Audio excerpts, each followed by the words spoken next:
प्रलयपयोधिजले धृतवानसि वेदम्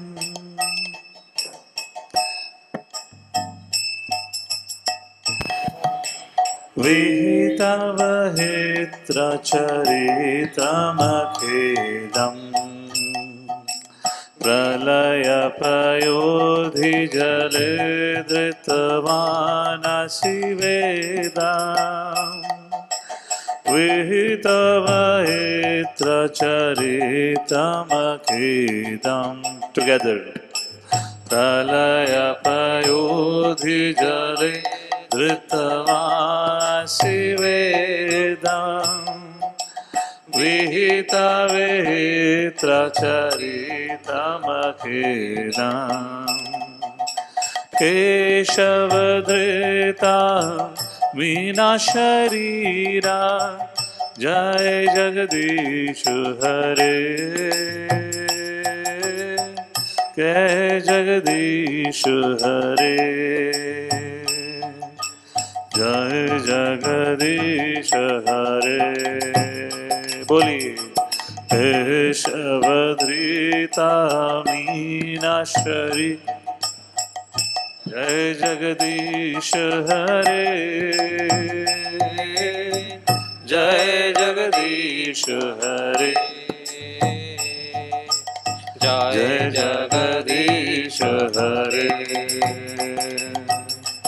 श्रीतेरिहा विपुलतरे तिष्ठति तव पृष्ठे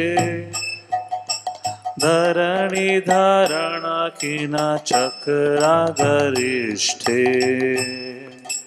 श्रीतिरिहा विपुलतरे तिष्ठति तव पृष्ठे लाउडली धरणि धारणकिन चक्रागरिष्ठे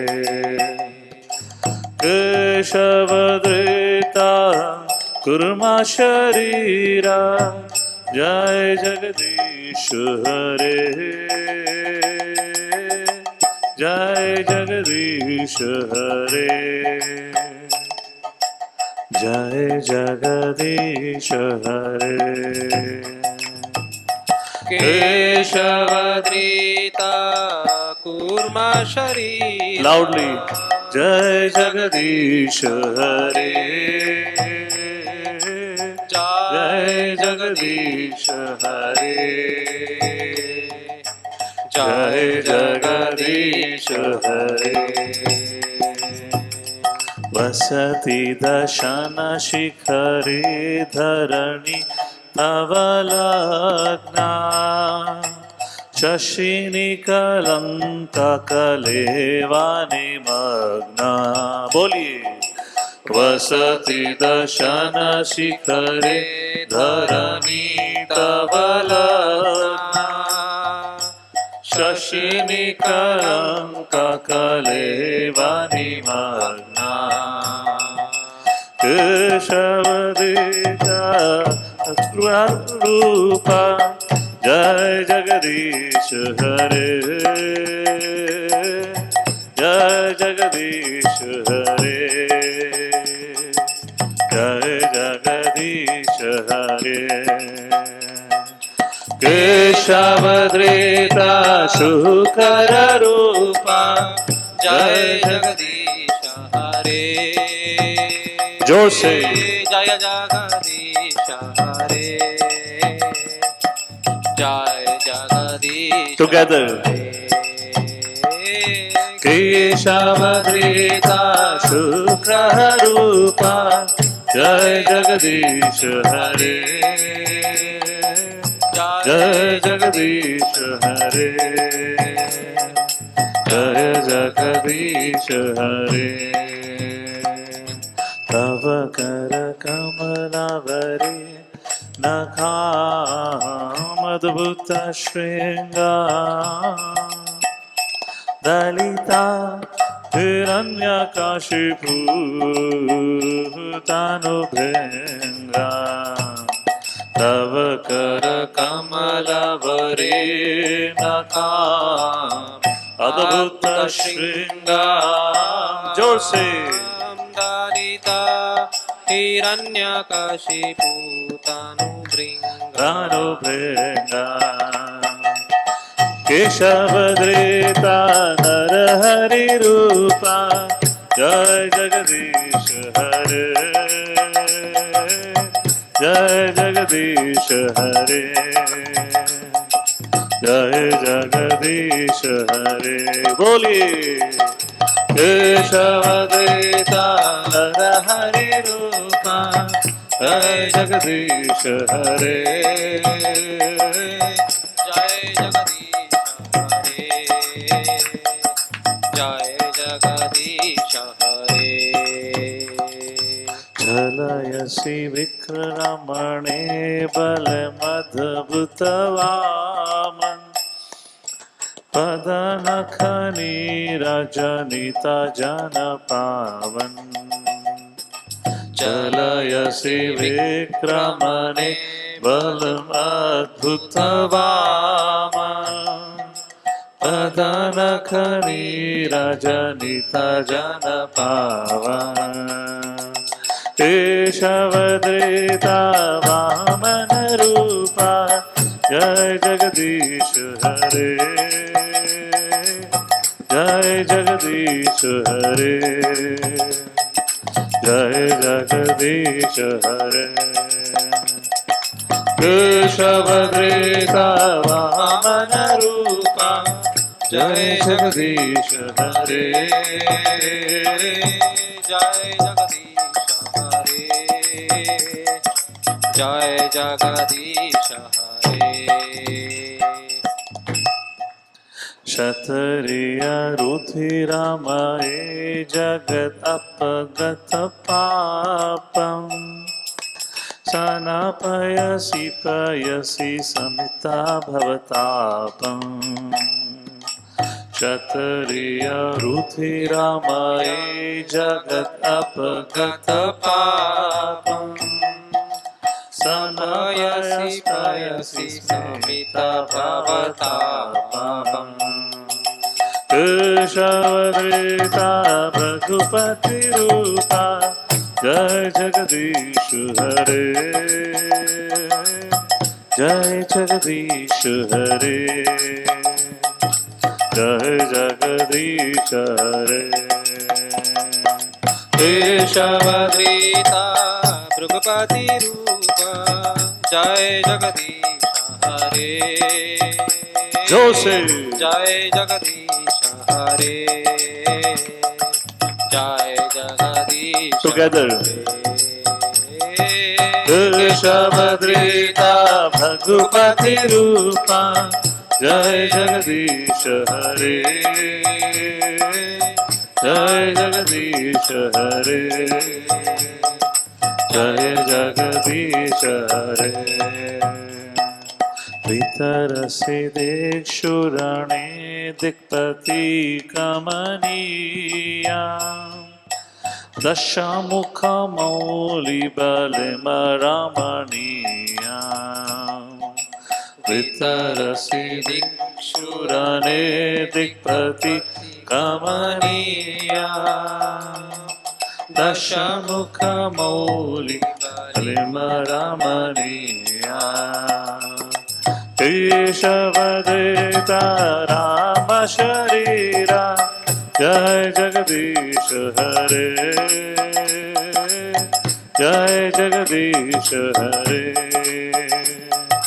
जय जगदीश हरे केशवधृता राम शरीरा जय जगदीश हरे जय जगदीश हरे जय जगदीश हरे वह शिव पुषि विशदे वसनं जलधाबम् अलहति भीतिमिलिता यमुनाभम् शिव पुषि विशदे वसनं जलधाबम् अलहति भीतिमिलिति यमुनाभम् वहसि वपुषि विशदे वसनं जलधाराम् अलहति भीतिमिलिता यमुनाभाम् वहसि वपुषि विशदे वसनं जलदाभम् हलहति भीतिमिलितं यमुनाभम् केशवदृता हलधर रूपा जय जगदीश हरे जय जगदीश हरे जय जगदीश हरे केशवदृता हलधर रूप जय जगदीश हरे जय जगदीश हरे जय जगदीश हरे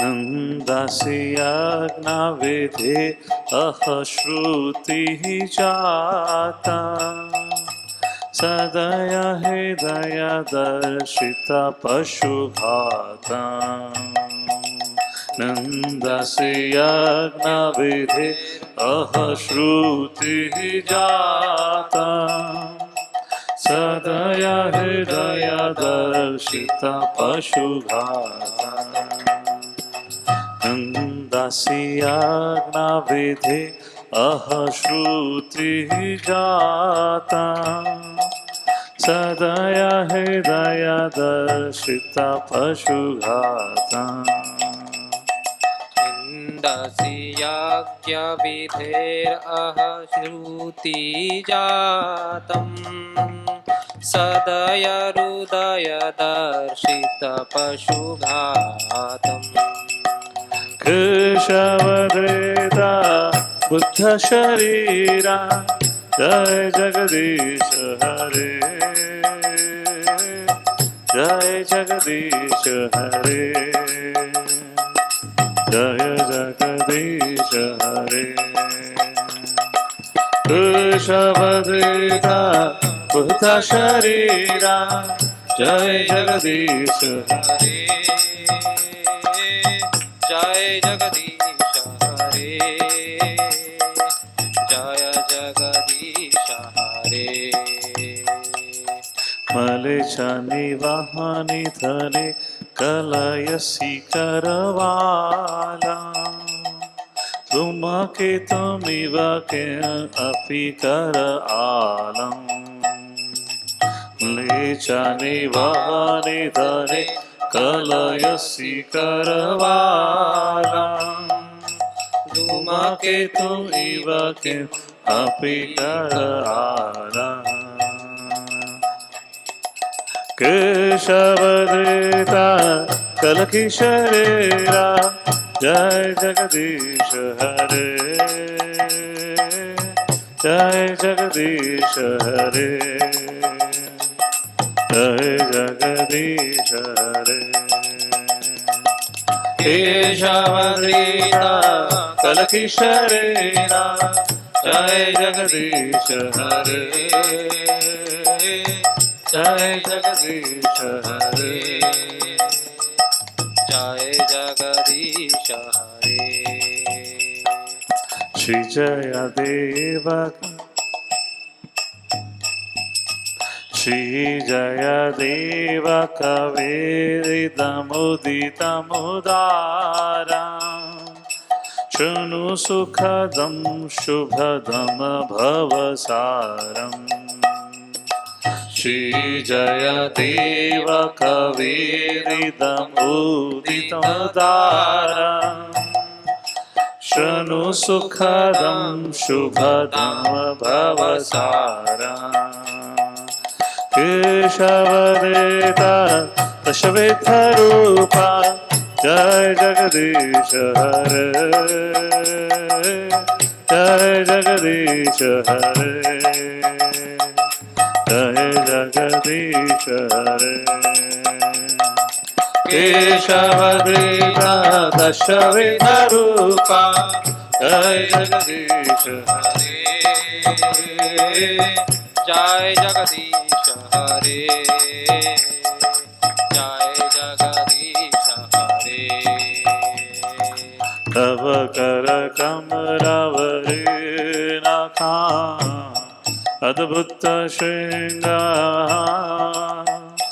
Dalita Hiranyakashipu Tanubhenga Keshavadeta Narahari Rupa Jai Jagadish Hare Jai Jagadish Hare Jai Jagadish Hare Tava Kara Kamalavare Natha Adbhuta Shringa Dalita Hiranyakashipu Tanubhenga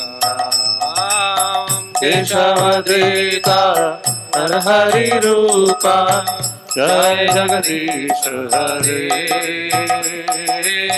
Jai Jagadish Hare Jai Jagadish Hare Keshavadrita Narhari Rupa Jai Jagadish Hare Jai Jagadish Hare Jaya Jagadish Hare Keshavadrita Narhari Rupa Jai Jagadish Hare Jai Jagadish Hare Jaya Jagadish Hare Jaya Prabhupada Prabhupada Prabhupada Jaya Prabhupada Jaya Prabhupada Jaya Prabhupada Prabhupada Jaya Prabhupada Prabhupada Prabhupada Prabhupada Jaya Jaya Prabhupada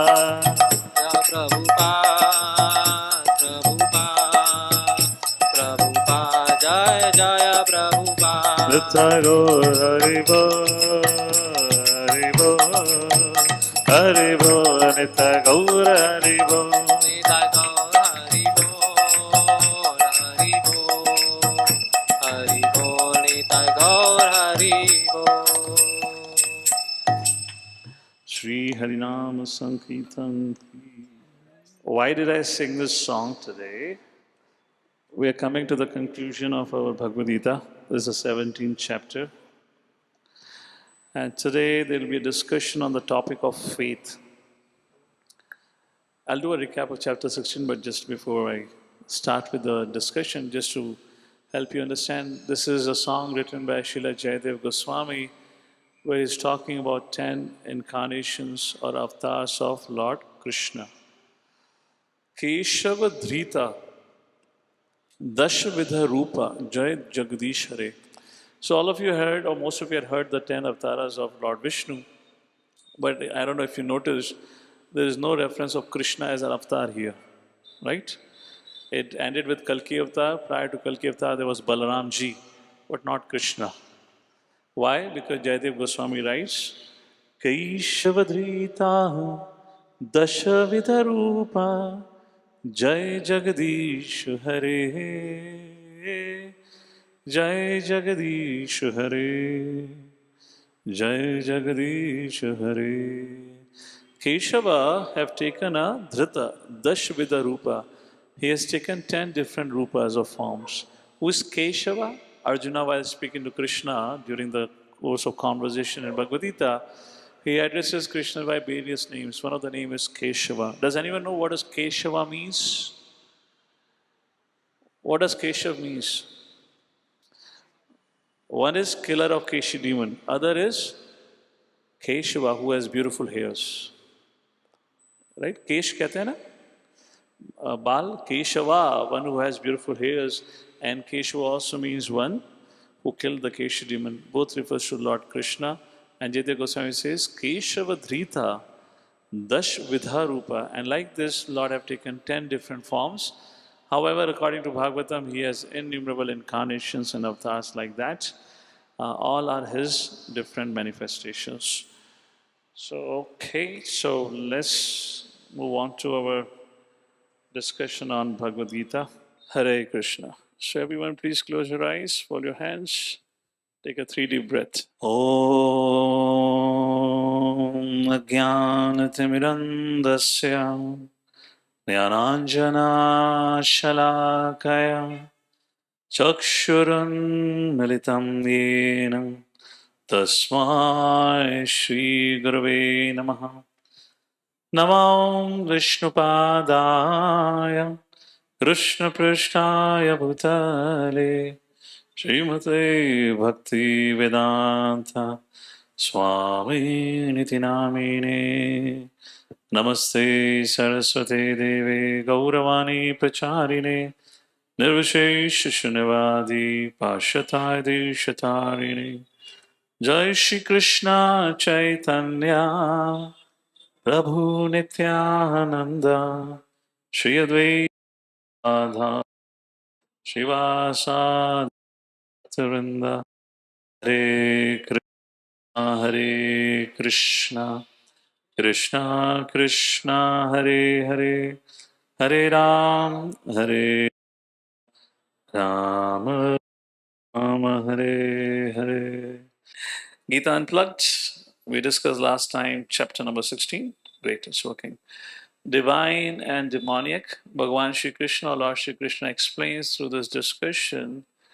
In the 15th chapter, Lord Krishna talked about a banyan tree. Udva Mulam Adha Shakam Ashvatham Prahur Abhyam. In other words, Krishna explains that there is a banyan tree which is an upside down, whose roots are upwards and branches are downwards, which refers to a reflection. You see this kind of a tree with branches down, root upwards only in a reflection.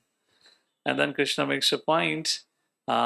This reflected tree is nothing but it's a state of material world, who is a perverted reflection of the spiritual world. That was the subject matter in the 15th chapter, spiritual world versus material world. In chapter 16, Lord Shri Krishna talks about on this tree, on two opposite ends of the branches are two categories of people representing the extremities of this creation, which means one is of divine nature, other is of demonic nature. One entirely saintly is another extreme end of this creation, other is entirely demoniac, that's another side of creation. And majority of us are in between of this divine and demoniac. Interestingly, divine and demoniac, the subject matter, I was recently studying about the history of Abrahamic tradition and religion, and very interesting that I saw over there. It was in relation to what conflict which is happening in Middle East recently. I was just looking into the historical side of it, and there I saw the family lineage of both the Jews and the Mohammedans or the Muslims, and they both come from the same family tree. You know, a father having two different wives, from two different wives, two different lineages beginning. One goes into call as Jewish. Jews actually they were coming from before, but they categorically recognize themselves as Judaism or Jews, and other as Islam. And I was thinking, oh, interesting, yeah. Chapter 16, Krishna speaks of divine and demonic. Both of them had their same parent also. Kashyapa with Diti, demoniac race. Kashyapa with Aditi, his second wife. Aditya's divine race. I'm not trying to find parallels here. I'm not saying which is divine and demoniac. It's getting recorded. It's going to go online later on. Otherwise, I'll get some harsh comments. इसने किसको divine बोला किसको there are enough of hateful people sitting online to just get offended. Anyways, so that's what was the discussion here. The point here is both divine and demonic belonging to the same family lineage, family bloodline. Then how do you define who is divine and demonic? Who remembers the answer? What is the fine line between divine and demoniac? Ravana was a son of a Brahmana. Hiranyakashipu was a son of a Brahmana. Kamsa was a son of a great personality, Ugrasen. He was also a great devotee of the Lord. Padmavati was Ugrasen's wife. Highly cultured people. And they had a son by the name of Kamsa. Here we had Ravana, there we have Hiranyakashipu. They both were sons of the Brahmanas, extremely learned. So how somebody becomes divine and demoniac? Ravana was no less learned. He knew everything about the Vedic sciences. 100% he knew. But why did he become demoniac? So what is the fine line between divine and demoniac? Yeah. Adherence. Adherence to what? One must follow Shastra. Yeah. Very interesting. Knowing is not enough, but practice of it, what you know, is important. And then we spoke about modern education versus the Vedic education. That was in one of the previous chapters, 13th chapter, we talked about it. Modern education is not based on character and neither is aiming to build a character. Yes or no? How many of you disagree? How many of you agree modern education has got nothing to do build with character? In fact, modern education generally makes you characterless. If it's not building character, what's happening then?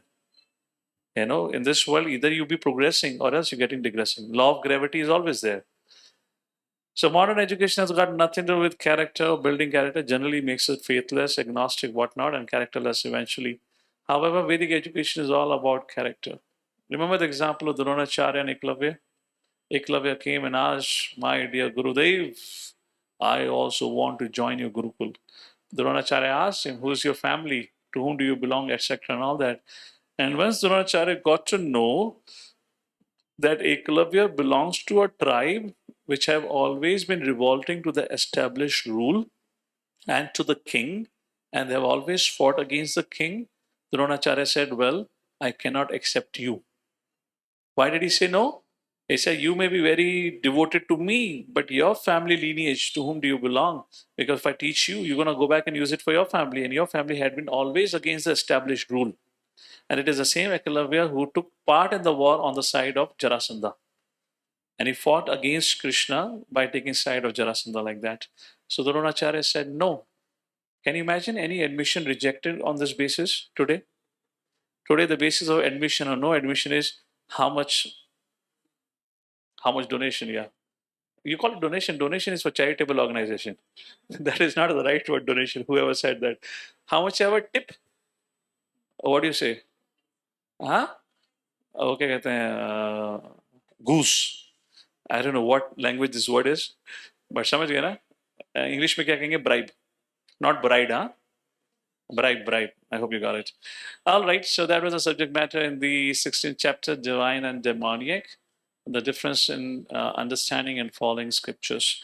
And then Krishna says, I hope you understood about the education. What's the emphasis? And then Krishna says there are three gates to hell, which means if you are infected with these three qualities, your living life becomes like a hell. And what he says, let's take a look at it. Trividham naraka svedam. Loudly. I have put cameras here. If I see nobody chanting, your dinner is cancelled. Huh? Make it loudly. Trividham naraka svedam. Dwaram nashanam atmanaha. The three gates, dwaram, gates, nashanam atmana. Atmana means self. The three things which destroy the self. Any guesses? What are the three things could be which destroy the self? Okay, I know English is visible here. Okay, not a good question to ask. I thought, okay, I've hidden the Sanskrit as if all of you know Sanskrit. English is already there. All right, all right. Kama krodhas tata lobhas tasmadeta trayam teja.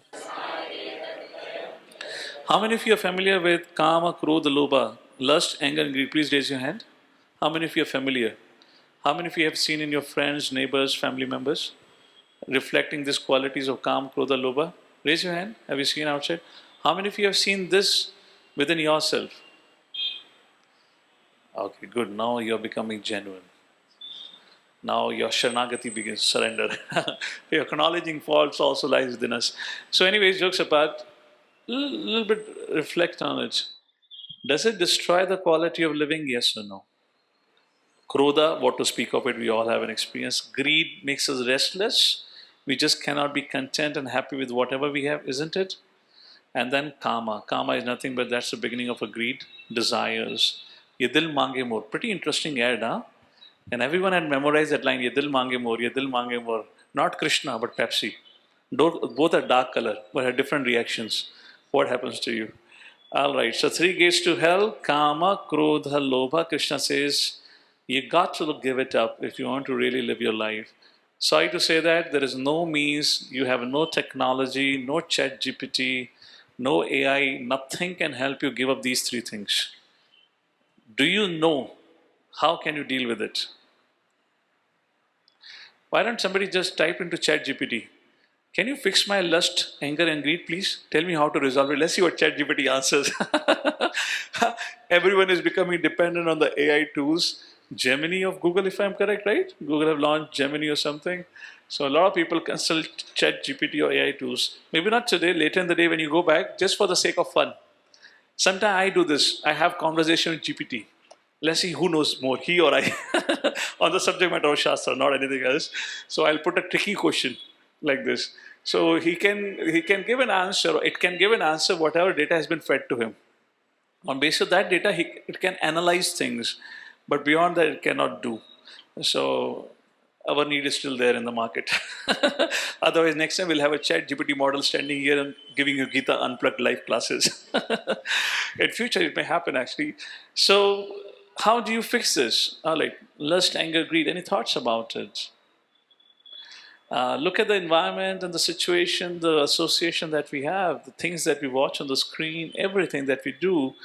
It just, the moment you go out and look at the billboards, look at the people walking outside, it fills your heart with karma, desires. I want this, I want that. How can we? How can we? Yes. We have a mic behind. Please pass on the mic. Gentleman here. Raise your hand who is speaking so you know it's the mic. Meditation. Meditation. Okay. Interesting. Fine. Anything else? What can fix? So, well, Krishna gives an answer we discussed last time. First of all, to address these problems, we need to know these are the problems. And once we understand this problem, then we need to find out the solution to tackle that problem.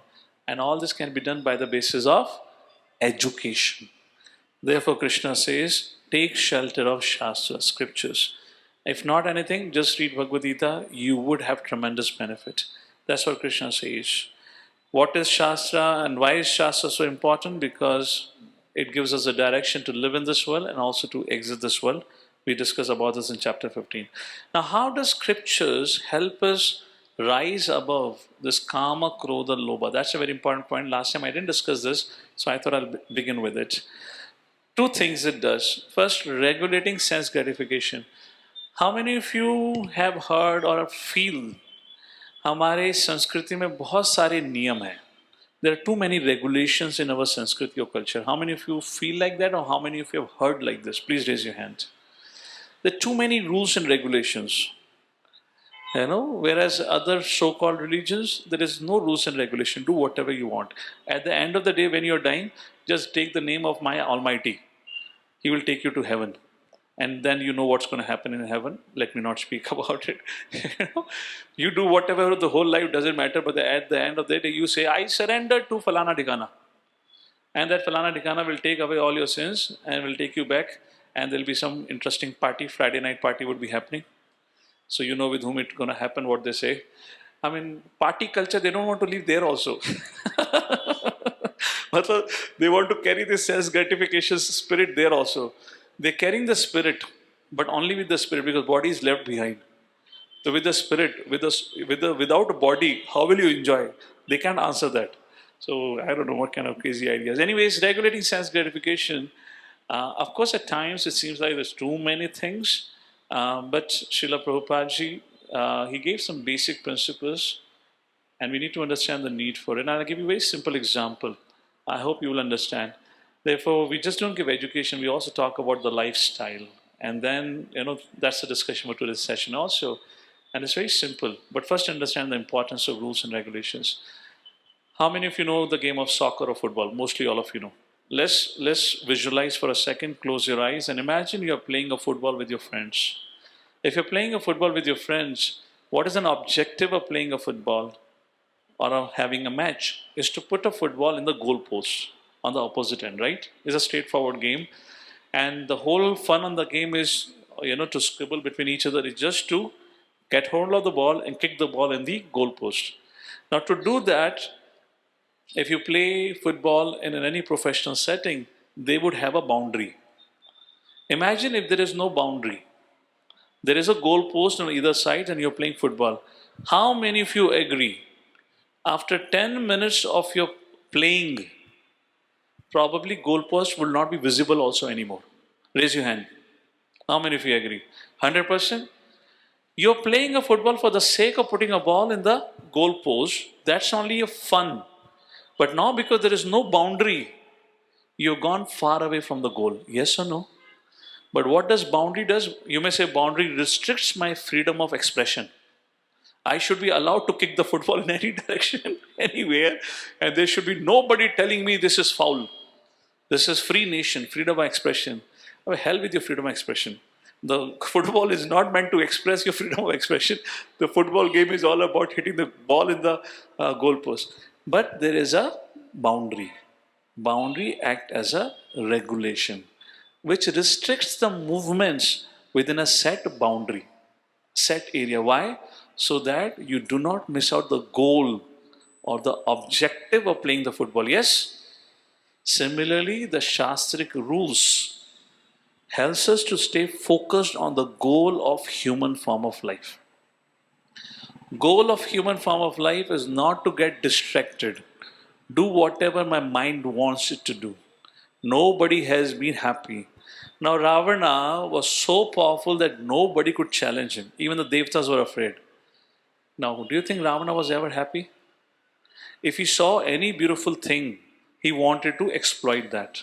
And for that, he was willing to fight. In that case, he was fooled by his own sister Suparnakha. Why did Suparnakha came? Did Suparnakha care for Ravana? She didn't care for him. She came because her other brothers, Khar, Dushan, had been already killed by Ram. She wanted revenge. What she wanted? Revenge. And she knew Ravana can get me a revenge only if I can satisfy his senses by defining the beauty of Sita. If Sita's beauty have been defined in Ramayana, has not been defined or declared or spoken by Lord Ram, the beauty of Sita has been defined or declared by Suparnakha. She defines limb by limb beauty of Sita. For what sake? To make Ravana lusty, so that he would say, how can I get her? And then Suparnakha will say, this is the place where in the forest you will find Ram, Lakshmana, Sita, and go. And with an idea that my objective of taking revenge on Ram will be fulfilled. So, can you imagine Ravana was happy? If you can be just so easily get carried away by any promotion, any advertisement, how can you be happy? Even Ravana being so powerful was not happy. That's the point here. If somebody does not have the clarity on the goal, what am I doing, for what purpose I am living, you have no meaning to the life. So rules and regulations that actually define and help us remain focused and be progressive. I hope that helps and answers this question. Second, elevating one to goodness and beyond. And when we follow these scriptural injunctions, basic tenets, then it changes our lifestyle and brings in more goodness. What is a goodness? We'll take a look at it again in today's session. What happens to those who discard scriptural injunctions? What happens is what happening to the people at large today. Look at it, what Krishna says, what happens to them. And then tell me, do you agree with the current state of society? Yes or no? Everyone, Yasha Savidhyam Usrachya Vatate Kamakarataha Nasa Siddhim Avapnotim Nasukam Naparam Gatim. Before I tell you the meaning of this verse, let me ask you a question to all of you. How many of you agree? You might have heard this question before also from me, but let me ask again. How many of you agree today's generation have a far better material comforts or the facility of material comforts? Yes or no? Please raise your hand. Quick. 100%? Far better than what our ancestors, let's say our parents or grandparents had. They didn't have a facility of entertainment like we have today. We're dealing with the weather, travel, and the quality of food. Not the quality of food, there's no quality of food, but in terms of quick cooking, etc., microwave, all those things, technological advancement. All right, we have far better facility. What was the objective? What is an objective of these material facilities? Why these facilities are created? What is an objective? To make your life more comfortable, which means you should be enjoying your life more. Agreed? Let me ask this question. How many of you think that our previous generation, despite having far less material comfort, were far much more happier and stable, healthy than today's generation? Raise your hand. Raise your hand. I can tell you this is 100% output I get every time I ask this question. Please wonder about it. What's an objective of technology? To make your life more comfortable. But is that what it's becoming of? Then where is the problem? Where is the problem? And here is the answer. Krishna says, Iha Shastra Wisdom Usraja. How many of you agree our ancestors, our parents or grandparents, they were more God conscious than the current generation? Raise your hand, please. 100%? Now look what Krishna says. Yaha Shastra Vidyam Usraja, those Usraja, giving up the instructions of the Shastra, Vartate Kama Karata, those who act according to their own whims of mind. They do whatever they want to do. It's Ganesh Chaturthi, but Ganeshji wonders whose celebration are they doing? There's not even a single bhajan sung for his glories. They're all Hollywood, Bollywood songs are played on the Ganesh Chaturthi or what you call as Navratre. And poor Durga and poor Ganeshji are put in one corner with one lamp. Nobody goes to take darshan also of them. And people are outside having dandiya on Navratre, on Ganesh, they're having some social gathering. Yes or no? For what purpose are you celebrating it? Kama kartata, acting according to one's own desires, lust. Nask siddhim avapnotim.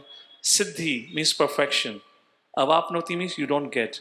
Neither you get siddhi, perfection in your life, na sukham, nor happiness, na paramgatim. And your future destination, which means after you quit this body, your destination is also wrong. Now you see the answer here. Why, despite having all the material comforts available at our perusal, yet people today are suffering far more than the previous generation? What's an answer? Because the God conscious has been more or less entirely lost. How many of you remember when you were young, you will go with your parents to the temple almost on a weekly basis, and the moment you go there, your mother and father will give you some currency in your hand and say, Jao, Mata ke mandir mein, Shivji ke mandir mein, hundi mein dal ke. How many of you? Please raise your hand. Now, what do people do today? They don't even want to even look at the altar who is there. They only want to click their selfies. Have you noticed that? I mean, we have a whole temple where thousands of people come every day. It's just so surprising. Everyone comes to the temple just to click their photos. They least bother who is there on the altar also. They want to see everywhere. What is the sign of it? The temple has become a tourist place where they have nothing else to do, so they come, all right, let's go there. Anyways, ISKCON gives free dinner, so let's go and have some free prasadam like that. Is that making sense? So now you know what Krishna is saying, and now you know the reason why people today having far much comforts are still uncomfortable, because of lack of God consciousness. So, scriptures is key to freedom. Krishna concludes the 16th chapter. Tasma shastram pramanam te karya vaivasistito gyatva shastra vidhanoktam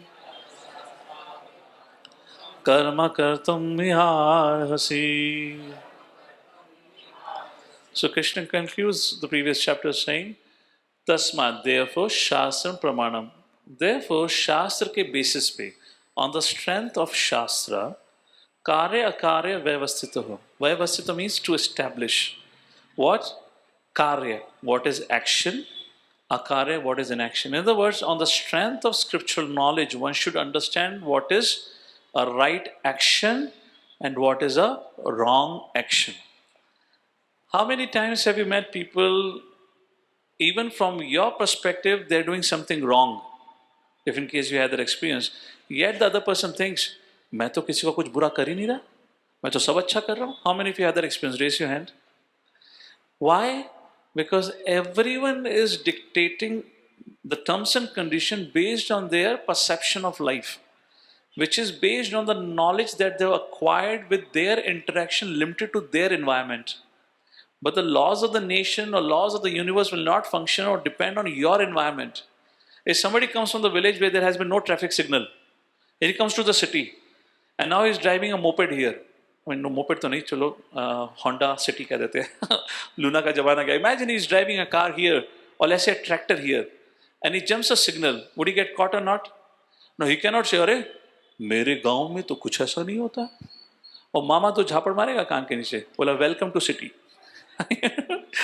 So it doesn't work like this. Therefore Krishna is saying tasma shastram pramanante. Your life should be based on the strength of shastra. Let me give you an example. I remember this happened to me personally. First time I was traveling in a bus, that was an 11th standard. My parents wanted me to get acquainted because I had to go for FITGI or IIT coaching those days. So they wanted me to learn to travel by bus. And like this, they left me once. They took me to a coaching institute, dropped me, and they said, well, you have to come back by yourself. And this is for the first time I'm going to travel in a bus. I had no idea. And they gave me some Lakshmi, some 50 rupees or something. I'm talking about this is, what, 25 years ago maybe. And I remember I sat in the bus, and TC was sitting at his place, and I was sitting on the last bench, and TC asked for ticket lena hai, ticket lena hai. So I was about to get up. The man next to me put his hand on my lap. He said, hey, well, sit. He will come, and then you buy a ticket, don't worry about it. I said, all right. I kept sitting. Interestingly, that ticket checker or the TT never got up. And after 2 stops, another fellow got up in the bus. He was a ticket checker. And he said, सब लोग अपने ticket दिखाओ. और मैं घबरा गया. मैंने कहा मैं तो टिकट लिया ही नहीं. I looked at him, and he started looking outside the window as if he doesn't know me only. बोला अपना देख तू. And then TC came to me, ticket checker. He said, where is your ticket? I said, sorry, the ticket collector didn't came to me. He said, it is your responsibility once you get in the bus to go to the TT and buy. Did he call out for the ticket? I said, yes. So why didn't you? And I was looking at him for some support. This rascal was looking outside the window. And this fellow had already, because he got in the bus in the previous stop, he already had purchased a ticket.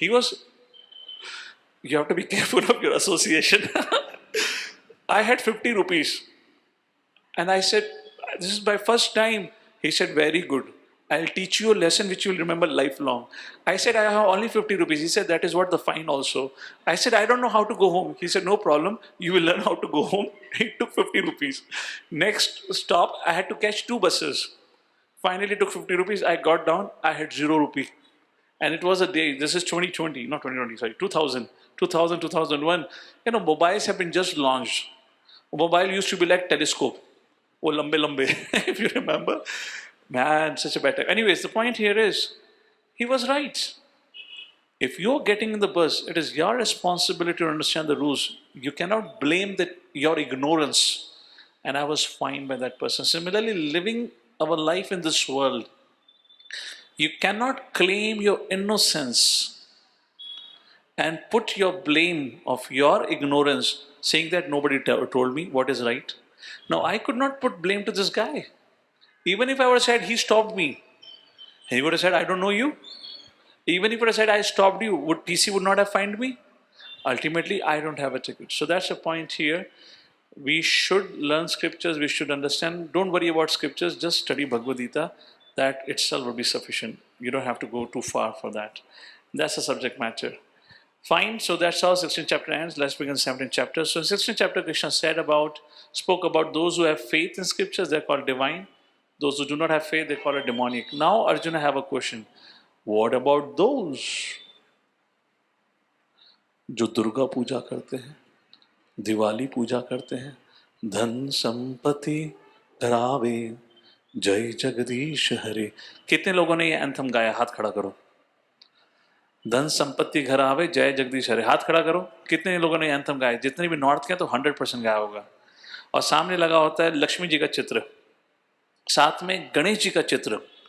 कोई जरा ये बताओ, लक्ष्मी जी गणेश जी का चित्र साथ में क्यों लगा है? What is a combination? When I was growing up, I saw that ना, I used to feel very sad. ऐसे क्या रे, सारी स्वीट गणेश जी को खाने को क्यों मिलती हैं? Because he would be sitting in between and he would have big piles of laddus around him. All the time when I grew up doing that puja, I only had my attention in one place, the laddus which were kept around Ganesh ji. I never understood why we sang this song and all that. So here, many of us would have done many things in our life because we have come from a good culture and background. We go to temples. But do we have any Shastric basis? Is there any scripture which taught us? Is there any premise how we are doing, why we are doing? So, but we had our faith. We do so many things. I believe there is one famous modern day Mataji by the name of Santoshima. She took birth as Devi after 1976. I believe that two movies were launched on Friday evening in 1976. One was Santoshima, and on the same day Sholay was launched, if I'm correct. First 3 days, Sholay, nobody went to see Sholay if you know the history of Sholay. Friday, Saturday, Sunday. By Monday, the distributor and the director of Sholay movie thought it's a flop movie. Why? Because everyone went to see Santoshima. And after they went and saw Santoshima, after Monday, people started going to watch Sholay and then Sholay picked up. And after that movie, Santoshima movie, such an impact it had. Temples of Santoshima came up. And people started worshipping Santoshima. But interestingly, there is no reference of Mata Santoshi or as the name of Durga or Saraswati anywhere like that. But people have strong faith. So question being asked here is, what is the basis of such faith which may be on some devata or some human being, but it is not based on Shastra? What is it? That is the focus of 17. Those who do some kind of worship but do not follow Vedic sciences or Vedic scriptures, what is about them? All right? Okay. Should I say that now? All right, I'll see that later on. I'll explain that point. Let me see. Let's take a look. Let's begin with this chapter. Arjuna inquired, and what did he ask? Please repeat after me. Yeshastra Vidyamusraja. They've given up the Shastra, huh? Yajante Shraddhayan Vitaha. Yet they have a very strong faith. Tesham Nishtha Tuka Krishna. What is the basis of their Shraddha? Sattvam Aho Rajastamaha. How many of you were here for the 14th chapter, the modes of material nature, when we talked about personality type, etc.? So if you remember in this chapter, we made a point that modes of material nature is such a scientific subject matter that not only helps you understand your personality type, but simultaneously helps you understand how your future going to look like. Looking at that, understanding the concept, you can see how things are functioning around, and based on that you will know what association to keep or not to keep, like that. So in that chapter, Krishna says everything about you is governed by sattvagun, rajagun, tamagun. The kind of hairstyle, how you speak, how you walk, what you eat, kind of clothes you wear, kind of friend circle, the kind of thoughts, the kind of movies, the song, everything about our life, our personality is governed by the modes of material nature, sattvagun, rajagun, tamagun. Therefore, although we are called in a modern science mere machine made up of a genetic code and chemicals, a smartphone will give us same response if you dial a number. But a human being or a living entity would not necessarily give a same response in a same situation. Remember the example of cap seller? Satto, Rajo, Tamaguna. We talked about the cap seller putting into same situation, all three of them reacting differently. Forget about different people reacting differently. How many of you had an experience, you yourself reacting differently in a same situation when you're put into it in different times? Yes or no? Why would we react differently if we are the same genetic code made up of the same set of chemicals? It's because we are governed by modes of material nature. So Arjuna is saying, my dear Lord, they don't have faith in scriptures, yet they have a strong nishtha in that what they do, any festival, any worship they do. Is it based on sattvagun, rajagun, tamagun? Is faith also governed by modes of material nature? And now Krishna begins to speak about it. How many of you have wondered why there are so many religions in this world? Things would have been very easy if there was only one religion, one God.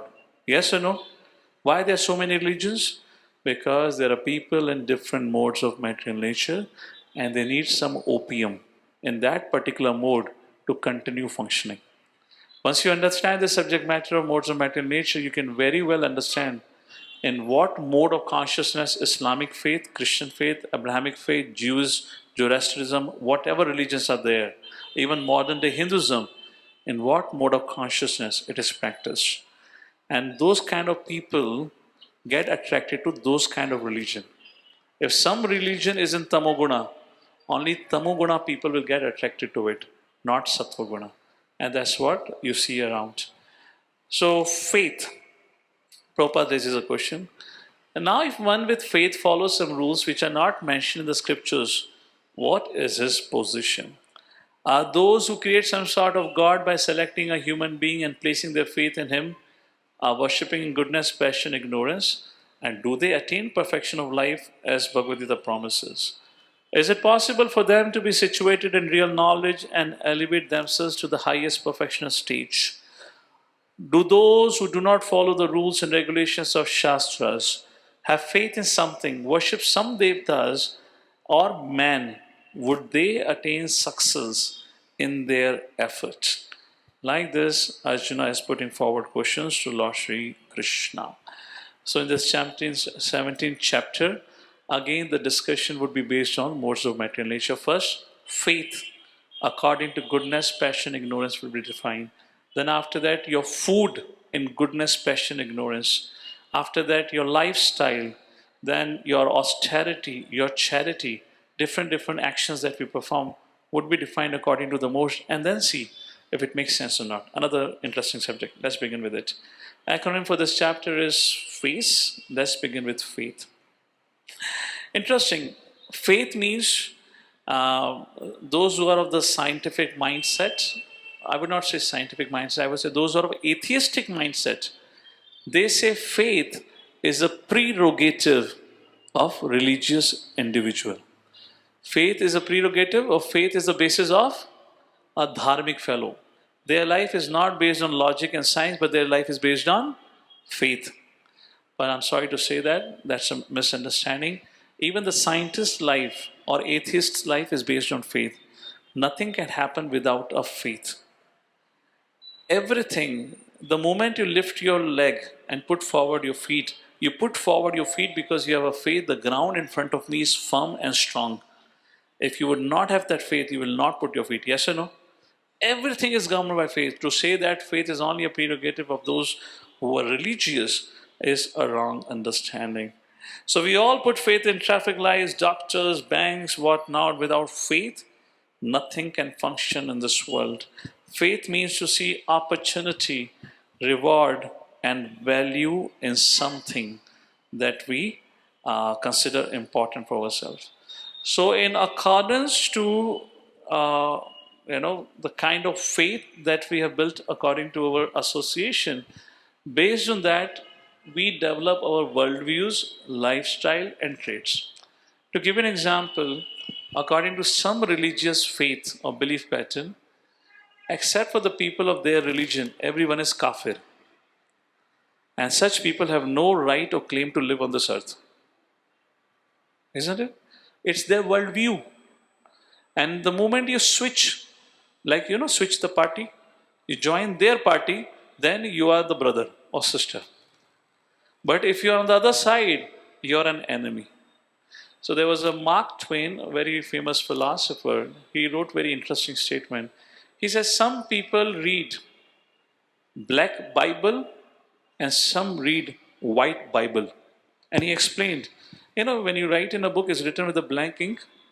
So some people read the letters and some people read the spaces between the letter and draw different meanings based on your perceptions and worldviews. So based on this faith that we have developed, we developed our worldviews, our lifestyle and traits. Other day I was looking at one debate. I don't know, I should mention all this thing over here. Anyways, leave it. Well, you all are smart enough. You all look around what's happening in the world. How people justify their utter foolishness, things which are so bizarre. Anyways, if you look at it and we found it astounding and can't understand it, understand this is how the faith governs their life. They think this is right. What is wrong for you could be right for somebody. So imagine if people come across in a room where everyone have their own set of opinion, can there be any cohesion among all of them? Because if everyone lives their life according to their opinion, how would you function together? So the cohesion has to be a common platform of knowledge, that is Shastras. Let's take a look at it. Then now Krishna begins to answer Arjuna's question. He says, Trivida bhavati shraddha dahina sa swabhavaja satviki rajasi chaiva tamasi chaiti tam shrunu. Krishna says, yes, it is correct. Based on sattva, rajatamagun, whatever is the prominent mode of consciousness, accordingly you develop your faith. And therefore, having multitudes of faith, the human being have given birth to multitude of religions. They all are man-made religion. There is no God-made religion. All those modern-day religions are based on revelation, which has been received by so-called men who had claimed that I had an encounter with God and our God gave me instruction. Isn't a great subject matter of faith? What if the transmission got lost for a second? I mean, your mobile signal get lost. Remember those days when we had antenna? Antenna signal was lost. What if for a second his signal was lost and he heard something wrong? And you're following everything wrong today. So therefore we said, if you look at Bhagavad Gita, this is only one text which actually has been spoken by Krishna, which actually has been spoken by the Lord himself. It is not that Arjuna is telling us, but Bhagavan Uvacha. There's a huge gulf of difference. And like this, Krishna says, based on this, Sattva Gun, Rajagun and Tamagun, we have different religions. Okay, let me do a little exercise. I will not name any religion. It's good enough for all of you to understand. What's the idea? Let me ask you, how would you define the purpose of dharma? Religion is a very vague and I would say a little debatable term today. Let's call about dharma. What is the purpose of dharma? To live peacefully in harmony. Let me live, let you live. Okay, that's your definition. What else? What do you say about dharma? What should be the goal of dharma? Performing your duties responsibly. Okay, what should be the purpose of dharma? Goal of dharma? Yes. Following some rules. That the IT employee also does. Following some rules, yes. To elevate your consciousness, following a dharma elevate. Yes, what else? What should be the goal of dharma? Justice. Goal of dharma? To do something good. What should be the goal of dharma? Growth of the soul. अभी छोटी बड़ी हो जाएगी बाद में? Consciousness. Somebody sing here? Return back to Godhead. अरे what return? वो तो सब कहते हैं. वो जहन्नुम भेजने वाला भी आपको return back to Godhead का टिकट दिखाता है. बोलो आगे. Okay, तो आपको सेवा करने के बारे में सिखाना. What is the purpose of dharma? You're missing the point. Yes, to be a better person. That's the purpose of education, not dharma. Community service, brotherhood. Okay, yes. To give right education. All right, yes. To do the right things. Self-realization. Anyone who has not spoken. अरे सब घंटी बजाते हो घर में, कभी पूछा नहीं मैं क्यों बजा रहा हूँ घंटी? Why dharma? The idea of dharma is very simple. Universal brotherhood. Universal brotherhood. There has to be one father, and we all are part and parcel of that same father. The purpose of dharma is to unite people. Even if in the amidst of diversities of different opinions, different likings, disliking, but the dharma should bring us together. Dharma should lead to harmony. Dharma should lead to peace. Dharma should lead to love. The hatred should be replaced by love. The envy or things like this should be replaced by compassion. That is the purpose of dharma. And ultimate goal of dharma is to actually love God and re-establish our relationship. So my question to all of you is, if somebody says on the name of dharma there is violence, either violence is right or dharma is right. Both cannot be right. But dharma cannot coexist with violence. So point is, violence never coexists with dharma. Violence coexists with adharma.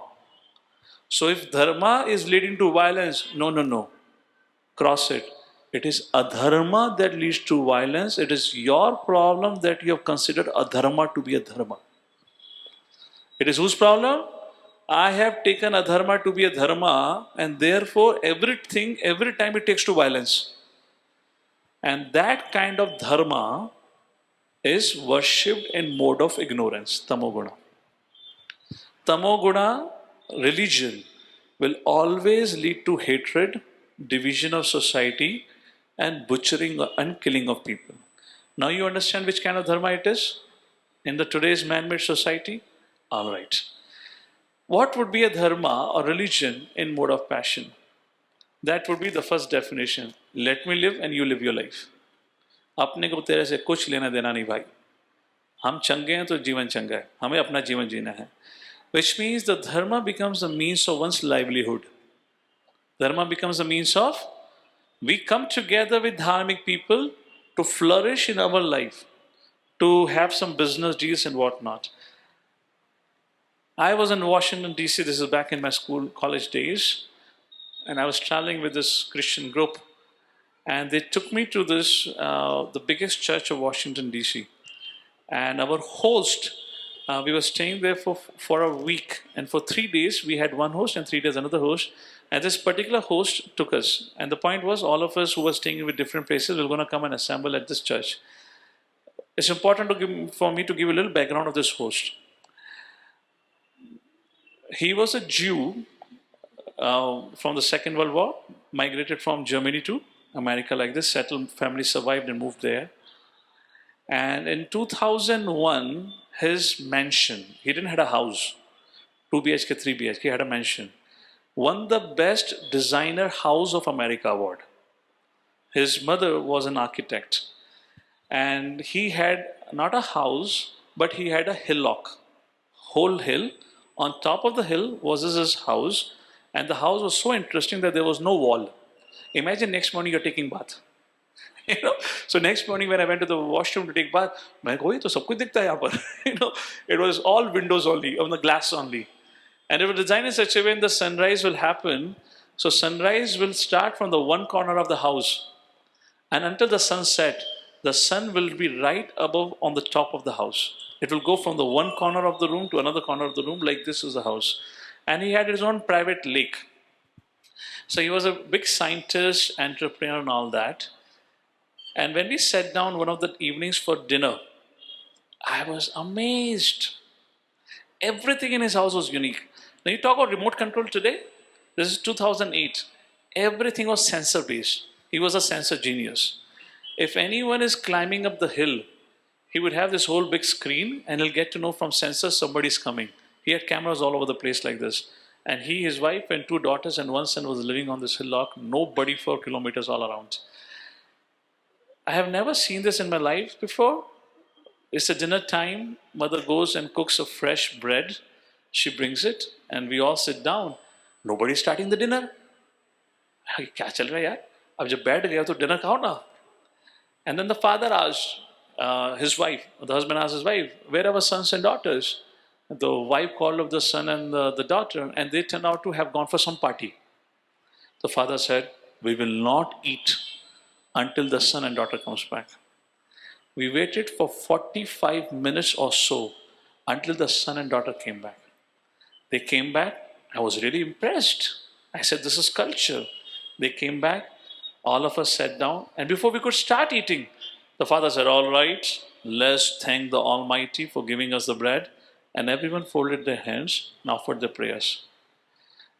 I was quite proud of my cultural upbringing, going to temple every day. But even we never did that way. I was very amazed by the whole culture thing. Long story short, next morning, not next morning, it was a third day, Sunday morning, and he said, well, we were 2 of us who were staying with him. I was there, another was, I believe, a boy from Europe, some country. I don't remember the name now. And said, we'll take you to a church. So because having a religious background, so we were having interaction about, how I would go to temple, and he said how they go to church. So I asked him, what do you do in church? You know what was his answer? He says, church is a place where I crack the biggest business deals. मैंने कहा यार ये सब धोखा था जो कल तक दिखाया, कल्चर, हाथ जोड़ना, भगवान को प्रणाम करना. The first answer he said, church is a place where I go and meet people and that's where I crack my business deal. And I can tell you when I went to the church now, nobody knew on this earth what was happening on the stage. Somebody came and started to sing a choral, they call it, and they began to take out weird sounds. बच्चे रोने लगे, पिताजी उठकर चले गए. Sir वहाँ पे कोई असेंबली में बैठा होता स्टेज पे, the audience was the ladies. And I realized their whole idea of religion is to come together, meet like-minded people, make business opportunities, because you are also dharmic, you believe in Jesus, I also believe in Jesus, so we'll not cheat each other. And let's crack a deal and grow. This is called as mode of passion. This is mode of passion. I am not saying all Christians are like that. I'm talking about this particular incidents. Okay? Similarly, dhan sampati ghar aave, then jai jagadish hare. If not aave, no jai jagadish hare. Yes or no? Is the terms and condition made very clear in the song? What kind of worship is this? Mode of passion. Our idea of going to the temple is, Prabhu, आज ये दे दो, Prabhu कल वो दे दो, दे दोगे तो मैं चवन्नी डालाऊंगा. How much we bargain with the Lord and what we really give in return like this. What is mode of goodness? That's where actually dharma begins. It's not about you, it's about the object of worship. Where now we follow the code of conduct of worship of the Lord as a means of, as an idea of duty. This is my duty. भगवान ने मुझे सब कुछ दिया है. आपके पास पैसा हो ना हो पर शरीर तो है, सांस लेने के लिए हवा है, पीने के लिए पानी, ये कहाँ से आया है? So person understand, and I need to offer my gratitude to the Lord. On that basis, when he follows dharma on the matter of duty, not because I need something, that is worship in mode of goodness. And beyond that comes sattva, shuddha sattva gun. My dear Lord, I don't want anything. What I want is only service, opportunity to serve. That is called as shuddha sattva. And that is what ISKCON Prabhupada wanted to teach everyone, to rise above their lower nature and begin to serve the Lord. We find different types of faith in this world. There are different types of religions due to different types of faith. The real principle of religious faith is situated in the pure goodness. That's what I explained. So now you understand where there are different kinds of religions in this world, catering to the needs of people in ignorance, passion, and goodness. Like that you have it. How do we acquire faith? Everyone has a particular type of faith regardless of what he is, but his faith is considered good, passionate, or ignorant according to the nature he has acquired. Thus, according to his particular type of faith, one associates with certain persons. Which means if he has prominence of mode of passion, then he would also associate like-minded people and he'll follow the like-minded dharma. That's the point here. Types of worship. Please repeat. Yajante satvika deva yaksha raksham shirajasaha preta bhuta ganam chanye yajante tamasa janaha. So far I was speaking about, in terms of modern day religion, being worshipped or followed by people in ignorance, passion, goodness. Now Krishna will say, who are the object of worship for people in Tamoguna, Rajoguna and Satvaguna. Alright, you ready? I'm not going to take a name, but let's see if you understand it. Yajante Satvika Deva, and those who are situated in Satvaguna, they worship Devtas. Because that's ordained in scriptures. Yaksha Rakshamsi Rajasa, those who are in Rajoguna, they worship Rakshasas. प्रेतान भूत गणांश ने यजंते तामसा जना, जो तमोगुण में होते हैं they worship भूत प्रेत पिशाच. Now you can understand who is worshipping who according to this verse. To whoever they call like this. So that's a point. Different worship according to the modes, goodness, passion, and ignorance. One of the devtas in our Vedic culture is called as Bhutanath. Who is that? Lord Shiva is Bhutanath. So Lord Shiva is said to be Ashutosh. He's very kind And he is particularly taken up on the ownership of all these Tamoguna people. Because they are the one who are involved in this tantric vidya. You know the Tantra Shastra, black magic and all that. I hope none of you have been victim, but this is a fact. This is a science. You know, when they would, some tantrics would put a spell on you, and that can really, really destroy your life. Even to an extent, a person can be killed by this kind of Tantra Shastra. So that is in mode of ignorance kind of worship. So worship of faith, ignorance means ghost, irreligious activities, passion means infruitive work, goodness means according to Shastra, and pure goodness means only service attitude. That is the subject matter. Bhuta and Picha. I'll discuss it later on. Next, after talking about modes influencing our faith, now Krishna begins to build up the subject matter. What about the food that we eat? So let me ask all of you, those who have attended previous sessions also, what would be tamoguna food? What should be tamoguna food?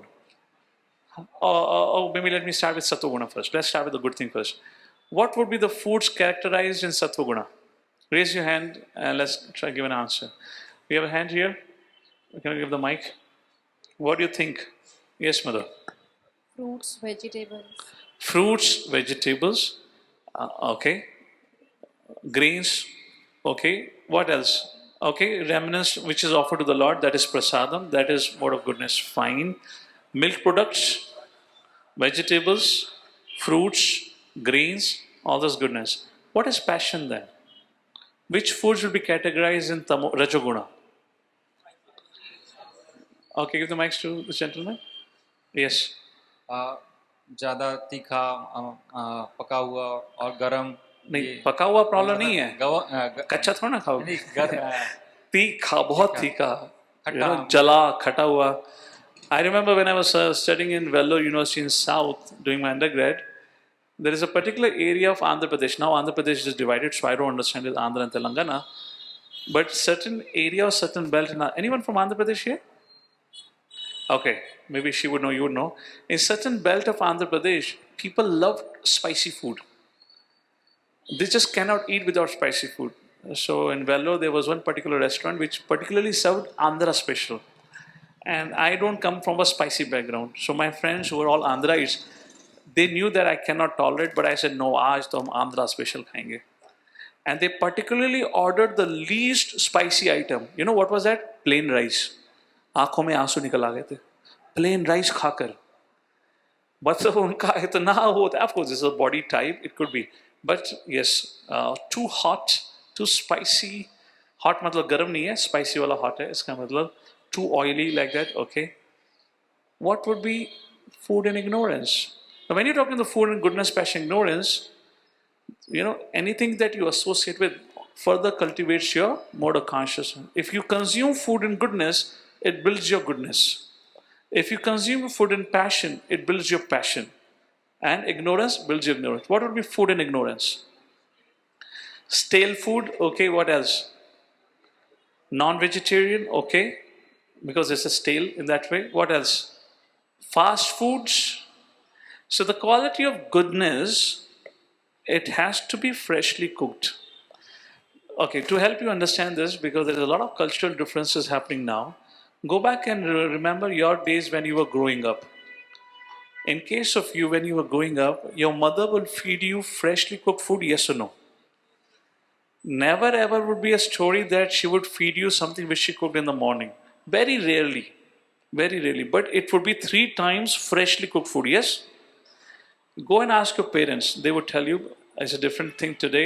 People, you know, I mean not here, but in America when I travel, I've seen, they will make chapati on Sunday for rest of the week. And they keep it in the freezer. And they take it out on Monday. It will be completely filled with ice. Then they microwave.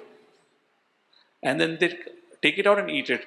So one day, one of the guest hosts, they served me chapati like this. मैंने कहा यार ये चपाती normal नहीं लग रही है पकड़ के लग रहा है कुछ इसमें दाल में काला है मैंने कहा चपाती ऐसी नहीं होती है बोला प्रो जी स्पेशल चपाती है मैंने कहा क्या स्पेशल होती है 2 दिन पहले बना के रखी थी मैं कहा तू ही खाइए कुत्तों को खिला रहे वाली मुझे खिला रहा है तू हमें इतनी तो हमारे माँ बाप कुत्तों को भी नहीं खिलाते थे कुत्तों को भी सुबह का बना हुआ खिला देते थे अगला दिन का भी नहीं खिलाते थे yes no At least in where I grew up, I believe some of you would also have it. The first chapati in the house would be prepared for the cow, and the last or the remaining one would be for the dog, because the dog likes a stale food. But mother cow cannot be served like this; she will be served hot food like this. So we all have that in understanding. So according to Shastras, Vedic sciences, in the art of this cooking, any food which has been cooked for more than 3 hours becomes stale. Becomes stale. It loses its quality. So therefore, I believe you will agree with me. Therefore, there is too much chemicals being added in the food items today to preserve them. There was no need for it before. How many of you remember every day your mother buying a fresh vegetable, cooking it, disposing it off, next day another fresh set of fresh vegetables, and we hardly ever had to go to a doctor? Raise your hand. There was no viral malaria, nothing, no cold, nothing. But today सब कुछ होने के बाद बेचारा कभी ठीक ही नहीं होता, हमेशा बीमार रहता है. So that's because of poor food habits. So let's take a look at it, what Krishna says. We'll not read the Sanskrit here, we'll take time, we'll go to the point of the qualities. Food that increases lifespan and heart becomes purified. That is the quality of food and goodness. The food which gives you strength, health, happiness, and satisfaction, that is a food and goodness. Such foods, what are the taste? Juicy, fatty, wholesome, and pleasing to the heart. That is called as sattvic ahar. अगर आप इसलिए कभी भी किसी मंदिर में जाएंगे, north south east west, generally they are suppose to serve you sattvic ahar. How many of you here have eaten ISKCON's khichdi? हाथ खड़ा करो. And how many of you, now you raise the other hand, if you agree that khichdi is too good? And how many of you, in case if you have eaten khichdi prepared by your mother, you're like, अरे खिचड़ी खिला दी आज? पर ISKCON के खिचड़ी का जवाब अलग है, हाँ या ना? Now there are two reasons why ISKCON Khichdi is different. One, because first it has been offered to Lord. But before offering, it has been cooked with love. And if it is cooked with love and offered to the Lord, I can tell you, if you not believe me, of course you will get dinner here today. Tomorrow morning when you cook your breakfast, आंखें बंद करके मसाला डालना, पर प्रेम से बनाना. पर प्रेम से बनाओगे तो आंखें खोल के मसाला डालोगे यार. The point here is, if you just try it, take my word for this, at least take home message for today from my side. Tomorrow when you cook for yourself, before cooking say, my dear Lord, this is for you. I'm cooking for you. And let your inspiration flow through your heart, enter your hands, and then prepare whatever you want to prepare. And send me a message, how was it? I tried it when I was a student in America in those days. And I prepared pulav. Every afternoon I'll take pulav. I prepared pulav. I have never ever in my life until today have eaten that pulav like that. And because that pulav became so tasty, मैंने कहा तो daily offeree करनी पड़ेगी. मैंने आंखें बंद करके मैं मसाला डालता था. मैंने कहा बस खा लो यार, कुछ भी है. नमक कम हो गया क्या फर्क पड़ता है, बाद में नमक डाल लेंगे. And I did like this. I just made a prayer, my dear Lord, this is for you. मुझे बताया गया है खाने से पहले भगवान को ऑफर करना चाहिए. I even didn't knew the prayers also. I just said, Lord, this is for your pleasure. Please accept it, huh? Do accept it. And he gave me a confirmation. It was such a delicious delicious pulav. Yeah, maybe next time when I do, I'll bring it for all of you. All right? So that's the food in mode of goodness. What's the food in the mode of passion? That causes distress, misery, and disease. Pet dard hona, etc. Such foods are too bitter, too sour, salty, very hot, pungent, dry, and burning, like that. This could be a vegetarian diet, but it causes distress.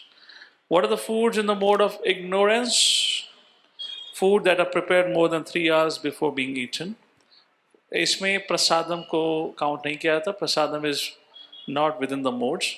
Therefore, Jagannath Puri prasadam can be even eaten after a few days. It remains as it is like that. Prasadam can be consumed. Food that are tasteless, decomposed and putrid, that is non-vegetarian. And foods that are consisting of remnants of untouchables or things like that.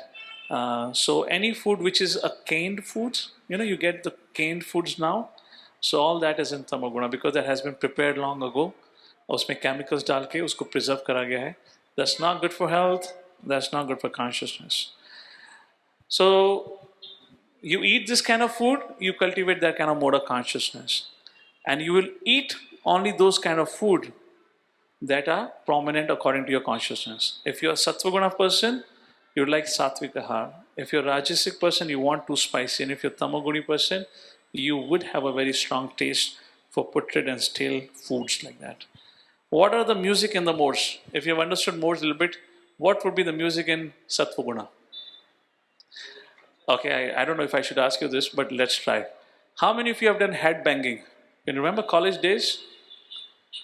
Yeah. Okay. How many of you understood what is head banging? Raise your hand. How many of you understood head banging? हाथ खड़ा करो. मैं दीवार के संग सिर फोड़ने की बात नहीं कर रहा हूँ. ये डांस मूव होता है head banging. Okay. You could, maybe you didn't live your college life. So, I don't know now what's the culture back in 2000. So, the rock culture was really picking it up like that. So, there used to be a dance move where you play a rock music and वो कहते हैं ना वो किसी पे भूत चढ़ जाना, फिर एकदम से भूत चढ़ने वाले सिम्टम आते थे और लोग खड़े खड़े कमर से नीचे झुक झुक के they will bang their head like this. This was a dance move. Anyone remember seeing in this college? So that kind of is called a head banging things. Of course, I have not seen for ages now, but yeah. So what would be what would be the songs or music in goodness, passion, ignorance? I give an example of ignorance. What would be in the goodness? What kind of music in goodness? What would be the music in passion? What would be the music in ignorance? I give an example of a rock music. So this head banging which I'm talking about now, so I was the leader of my branch. So we had people from all over India. So they said we're going to have this rock party for our graduation of third year. I said, okay. And I had some friends from the Middle East and they used to hear a lot of rock music. And I'm a damn lazy fellow. I organized the whole party. I didn't only go. मैं घर में बैठे बैठे so what do you call us hostel. I was sitting in the hostel and calling my fellows, hey वो कर देना ये कर देना. Everything reached, but CDs, those days CDs were there, they didn't reach. Apparently somebody forgot, so I had to carry the CDs. I went there, and then I played the CD, and this was his rock music. And that's the time I saw them head banging. मैं को तो बड़ा खतरनाक है यार. By chance किसी दो का से टकरा गया head bang. How many of you have seen this? You haven't seen it? In college days, so risky, how crazy stuff they do it. Okay. मुझे लगा भूत चढ़ गया क्या हुआ? बिना नशे के पागल हो जाते हो. Imagine if they drink something, what will happen? Anyway, so what would be the music in mode of goodness? That's transcendental. But you can say devotional song. All right, what else? Music in mode of goodness. How many of you have a taste for music here? How many of you taste for music? So now you know something about the music. So one genre of music that was fit in the mode of goodness is country music. If any of you have heard of the country music, they're generally quiet, calm, more instruments, and soothing to the heart, like this. The sound of the nature, if you've heard those kind of music. So the idea of the mode of goodness is calm. Your mind becomes peaceful rather than agitated. That's mode of goodness. What would be mode of passion? You become agitated. Any kind of pop songs or the Bollywood, Hollywood songs, sensual songs, which increases your sensuality, attraction for opposite sex like that. And Tamoguna is entirely crazy. You don't know what the fellow is singing. He's singing or crying. वो music है क्या बवाल है, but आपको लगता है कुछ तो है. That is Tamoguna. So, I mean, Krishna doesn't speak about the music here, but I just added a slide to help you understand everything that we do is according to the modes that we have acquired. And this is the modes. So we talk about faith, food, sacrifice. Food we have spoken about. Let's talk about the sacrifice in the modes. What would be the sacrifice according to the modes of consciousness? Tamoguna, Rajaguna, Satvaguna. You understand sacrifice? The word sacrifice means to give something of your pleasure, to give away voluntarily for the sake of higher benefit. I want something, for that sake I'm willing to give up my immediate sense pleasure. Remember the boys, particularly if you have your final exams and your parents will say, hey, खेलने नहीं जाएगा cricket. And तुम बल्ले को पकड़ के दरबार पे खड़े होकर रोते थे, जाने दो आधे घंटे में आ जाऊंगा. And finally you say, all right, so be it. And parents will say, beta, if you get a good marks, we'll give you so and so things. So you will let go of your immediate desire to play cricket because there's a higher benefit promise. That's a sacrifice, correct? What would be sacrifice in Tamoguna, Rajoguna, Satvaguna? What would be the nature of sacrifice? All right, let's take a look at it. So ignorance, no understanding of scriptures, no prasad, chanting of Vedic hymns without dakshina of faith. So this sacrifice means you do what you want to do. Any sacrifice in Vedic culture has to be accompanied by distribution of prasad. Has to be. If you look at any activity, at least you know of one yajna which many of you would have performed or would perform in the future. That is called as Vivah Yajna, right? Can you imagine a Vivah ceremony without prasadam, without food? Now you would have never thought, but I'll tell you, if you go for the marriage events in the West, Europe and America, they would not allow you to the event only unless you carry the invitation card. They'll send you the invitation card. Then they have a concept called as RSVP. If you have not given confirmation and you're reached, they will not serve you dinner only. Seriously. I went for my friend's marriage. Anyways, I didn't have to eat. Forget it. I went for the first birthday celebration of my American friend. And somehow God inspired him and he took us to this South Indian restaurant in America. क्या होता है Udupi? There is some famous chain ना Udupi, right? There is some one famous chain that's there, I believe, in America also. मैंने कहा क्या बात है यार, बल्ले बल्ले बर्थडे, मुझे कौन सा खर्च करना है? मैंने दबा के सारा मेनू ऑर्डर कर दिया. क्या क्या नहीं खाया होगा, because I was eating pulav every day. Now I had dosa, idli, bade, whatever was on the menu was on my platter. I ate, and some of my American friends also ate. I don't know why did they went there, but they chose that. Everything, the birthday party, all that celebration was done. The time for the bill came. And the waiter started bringing individual bills to all of us. मैंने कहा ओए birthday किसका है, birthday boy से पूछ. So one of my American friends said, this is America, this is how birthday is celebrated, you pay your own bill. He said the idea of birthday is that we come together. He said even the husband doesn't pay the bill for the wife. In the core American, I had a professor, he and his wife both were professors, and he was my mentor in America. He was from Israel, shifted there. Every morning before coming to the class, he and his wife will have a coffee. We had a coffee day, or whatever you call it, right in the ground floor in our camp, in our building. I remember sometimes I'll also go and drink some coffee or some drink over there in the morning. I remember clearly seeing with my eyes. Husband and wife will sit each other, facing each other. Husband will have his meal, wife will have his meal. Husband will take out his credit card, wife will take out his credit card or credit card. So anyways, stage culture. So in Vedic culture, any sacrifice, any good thing that you do has to be accompanied with distribution of prasadam, has to be distributed, has to have a company of dakshina, etc. like that. So ignorance means no regards for any of this culture and customs, even don't know what is right, what is wrong. What is in passion, sacrifice is done for the sake of material benefit.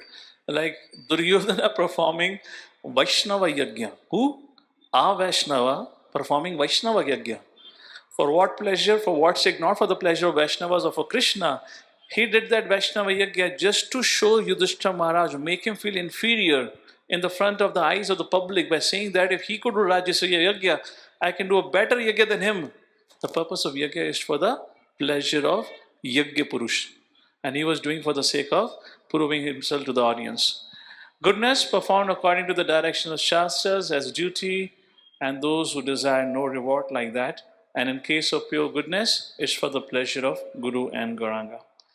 Coming to one of the concluding points, austerity in the modes.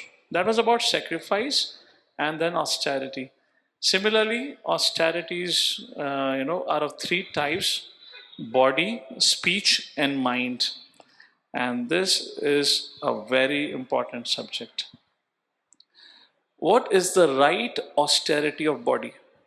Let's see what Krishna says. Do you agree or not if it was a part of our culture? You follow today or not is not my question here. But do you agree if it was a part of our culture or not? That's the point here. So you see how we have culturally gone astray now. Let's take a look. What is the right austerity of body? Krishna says about it. Devaduja Guru Pragya Pujanam Sauchamarjavam Brahmacharyam Ahimsa Cha Sharinam Tapa Uchyate. What is in austerity for body? Devaduja Guru Pragya Pujanam. Devaduja, our elders, our gurus, our fathers, grandfather, Pujanam, which means using this body to serve them. Or when you see them in the morning, touching their feet. Sounds familiar? I've seen it back in your families or maybe with your parents doing to grandparents. Saucha, which means cleanliness. Every morning when you wake up, take bath. Freshen up your body. That's our culture. Has been. It's a different thing that after COVID we were taught how to wash our hands. As if that we didn't knew before COVID how to wash our hands. All the advertisement is that time is हाथों को 2 बार धो, 2 बार soap लगाओ. अबे जानवर थे क्या जो हमें ये बता रहे हो हाथ कैसे धोएंगे? मतलब पागल बना रखा है. ठीक है. आर्जवम means simplicity. Yes. Brahmacharya means celibacy, purity of mind. Ahimsa means non-violence. इस प्रकार Shariram Tapa Uchyate. Reading the meaning. Austerity of the body consists in worship of the Lord, Brahmana, spiritual master, and superiors like the father and mother, and cleanliness, taking bath every morning, actually the Brahmanical standard, morning and evening, simplicity, celibacy, and non-violence. Does it sound familiar? Was it a part of a culture? Maybe now, today, we have got distracted, it's a different thing. You know, people don't take bath days together. That's the reason they have got X effect. Earlier, there was no need of such effect. And for those of you who don't know of it, these are the effects which are causing the cancerous effect. You can go and study about it. Every one mother from out of third mother is going to have a breast cancer. This is the World WHO report. Why? The reason for that is because perfumes. Because you put it over here, it is directly connected here, and it's the chemicals you're injecting into the body. And every one man out of 5 men is going to die or suffer because of cancer. Does cancer has become as common as fever today? Yes or no? Where are we heading to? What are we doing with our life? None of these things were used by our parents and forefathers. What have we done with ourselves today? Anyways, austerity of speech. Anudvegakaram vakyam. Satyam priyam hitam chayat. Swadhyayana abhyasanam chayva. वान्मयं तप उच्यते. वाणी कैसी होनी चाहिए? Austerity of speech consists anudvegakaram vakyam. Anudvegakaram vakyam. Your speech should be such which is non-agitating to others. It should not agitate the mind and senses of others. Anudvegakaram vakyam. Satyam must be truthful. Priyam must be beneficial. Not priyam beneficial. Priyam is pleasing. Satyam Priyam Hitam. Hitam means beneficial. Among everything, how many of you agree? Satyam, impossible. Who speaks the truth today? How much used to, mother speaking a lie has become, part of a culture? If somebody has to quantify, then you can do a research on it. The number of times we speak in a day, how much we speak a truth. Now, speaking a truth doesn't mean what you believe is a truth. Speaking a truth means which is a truth. Because you heard some Astak news or some news and you start speaking does not mean that's a truth. Therefore, Krishna says, Swadhyaya Abhyasanam Chaiva. The austerity of speech is every day reciting Shastras. So how the Gurukuls would happen in those days, every morning the child will come together and they will loudly recite. And this is the reason when I keep asking you, recite loudly. Because that recitation of these verses loudly purifies our tongue. And that is said to be the right austerity for speech. Vanmayam tapochate. This is called as austerity of speech. The right austerity of mind, very difficult to follow. Let's take a look at it. Manaprasada saumyatvam. Manaha prasadaha. Prasad means mercy, prasad means satisfaction. Manaha prasadha, which means finding satisfaction. Whatever situation of life you are, finding contentment, accepting it as a will of providence and living with it, not craving. Manaha prasada saumyatvam. Saumyatvam means saralta. What is the opposite of simplicity? Duplicity. And what is duplicity? Show off.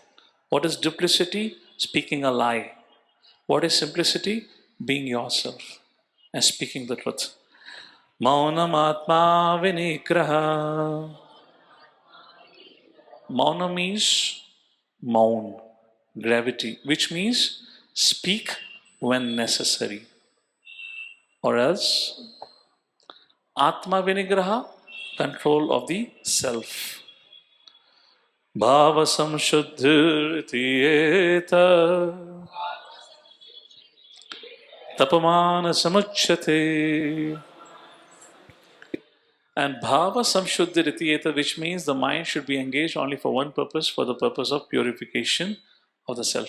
These are some very, I would say, this is an elevated subject matter. It will require a lot of elaboration, but I'm introducing you to something. Imagine, just imagine, if you have a society or a culture based on these qualities that we are speaking about, you have a family culture values based on this, you have a young generation growing up with this culture, where every morning they wake up, they offer their respects to the Lordship, to the parents, to the gurus, the teachers, they offer respect, they take bath, they, maintain the cleanliness of the body. Would they be pleasing to everyone and would they be healthy, yes or no? All right. What about the speech? Most of the problem today happens because of the speech. एक कड़वे वचन बहुत लंबे समय तक याद रहते हैं. Imagine a speech is such that people speak truthful, people speak pleasing. Would we have a far much more loving relationship with each other? Yes or no? And then you talk about austerity of mind. If a person begins to find satisfaction in whatever situation he or she has been put according to the will of providence, and if maunam atma vinigraha, bhava samshuddhir, and it does not distract his mind in unnecessary subject matter, would he be far much more peaceful with himself, herself? Yes or no? Is dharma, based on these three austerities, leading to a harmonious life? Is it bringing people together? Is it producing love among each other? This is called as dharma, and this is the austerity. You can read the purpose that you're, okay, I can read this point, we'll conclude after this. Purpose says, what is satisfaction? How do you cultivate satisfaction? Very beautiful point. Anyone in the audience would like to read? We can have the mic. Please raise your hand. All right, the young boy over here, pass on the mic. On your right. Satisfaction of the mind can be obtained only by taking the mind away from thoughts of sense enjoyment. The more we think of sense enjoyment, the more the mind becomes dissatisfied. In the present age, we unnecessarily engage the mind in so many different ways for sense gratification, and so there is no possibility of the mind's becoming satisfied. The best course is to divert the mind to the Vedic literature, which is full of satisfying stories, as in the Puranas and the Mahabharata. One can take advantage of this knowledge and thus become purified. That's the easy solution, finding satisfaction, because we want to learn, we want to read and hear. Why don't we read Ramayana and Mahabharata like that? So this is the austerity out of foolishness, for self-torture, ignorance, for pride, for respect for honor, there's passion. Threefold austerity which are performed, what we just discussed about body, mind and speech as a matter of duty. And pure goodness for the pleasure of Krishna, that is said to be the austerity and pure goodness. What austerities devotees perform?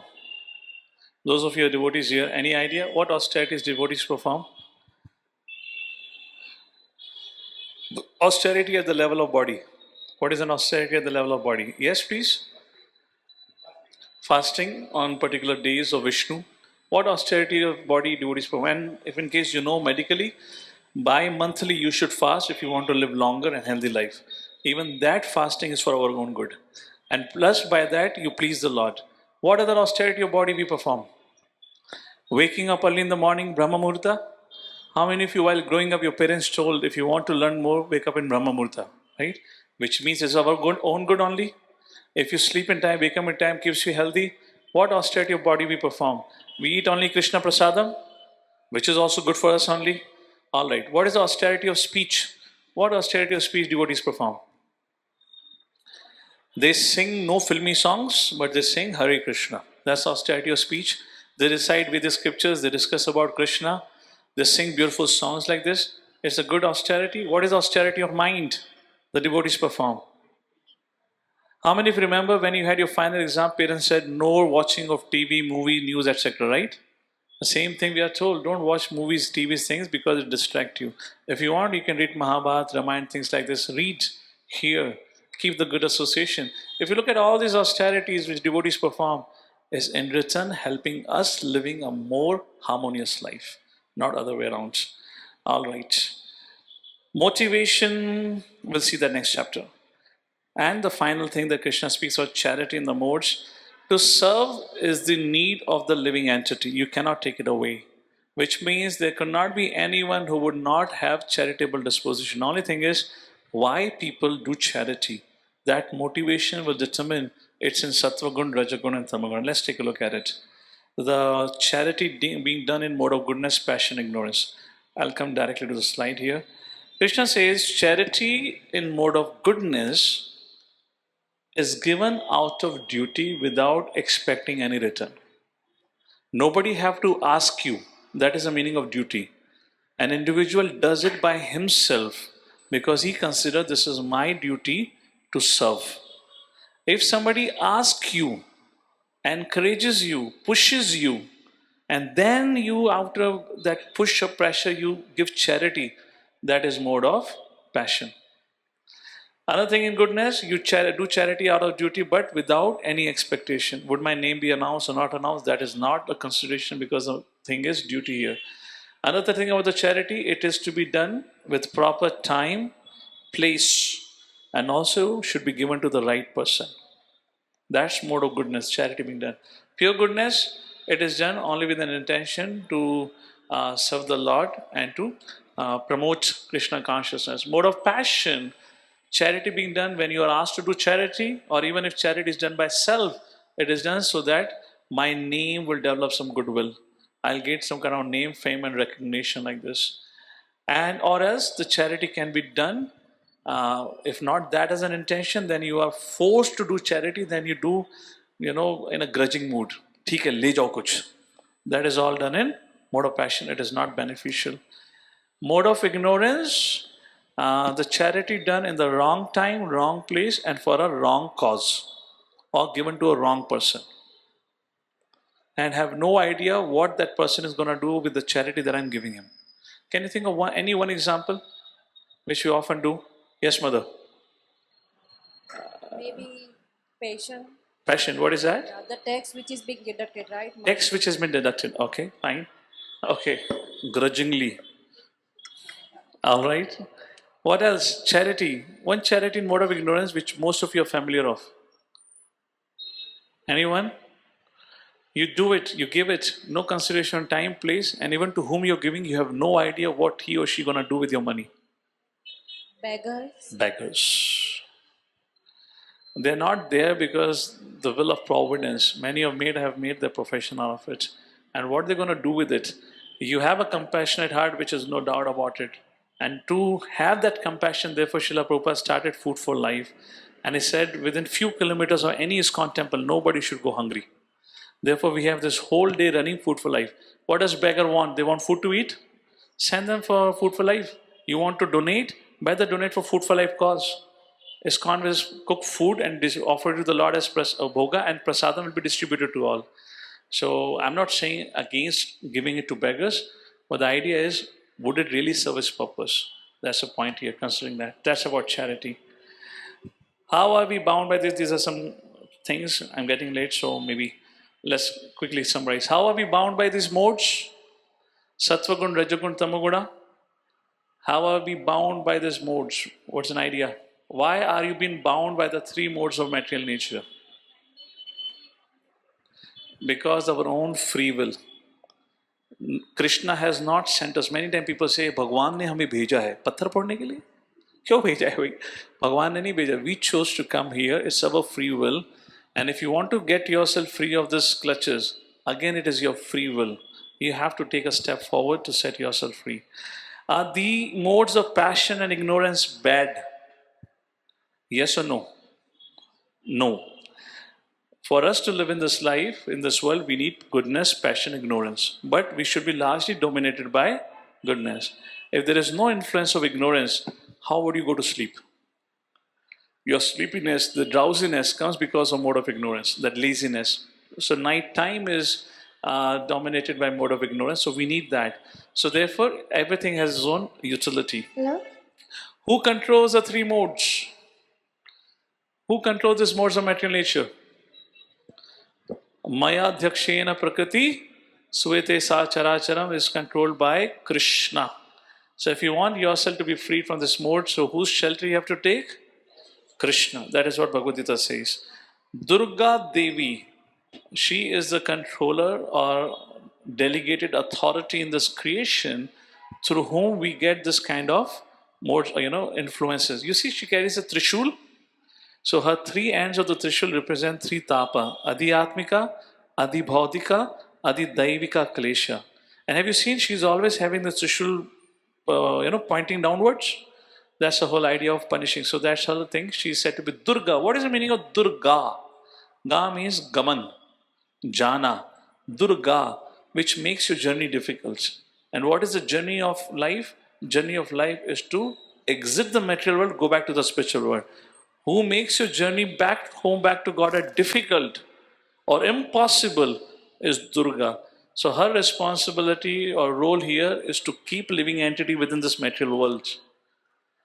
Unless we take shelter of the Lord, because she is the energy of the Lord, no living entity, Devihi Eshu Gunamai Mama Maya Durate, no living entity can set himself or herself free from the control of Durga, like that.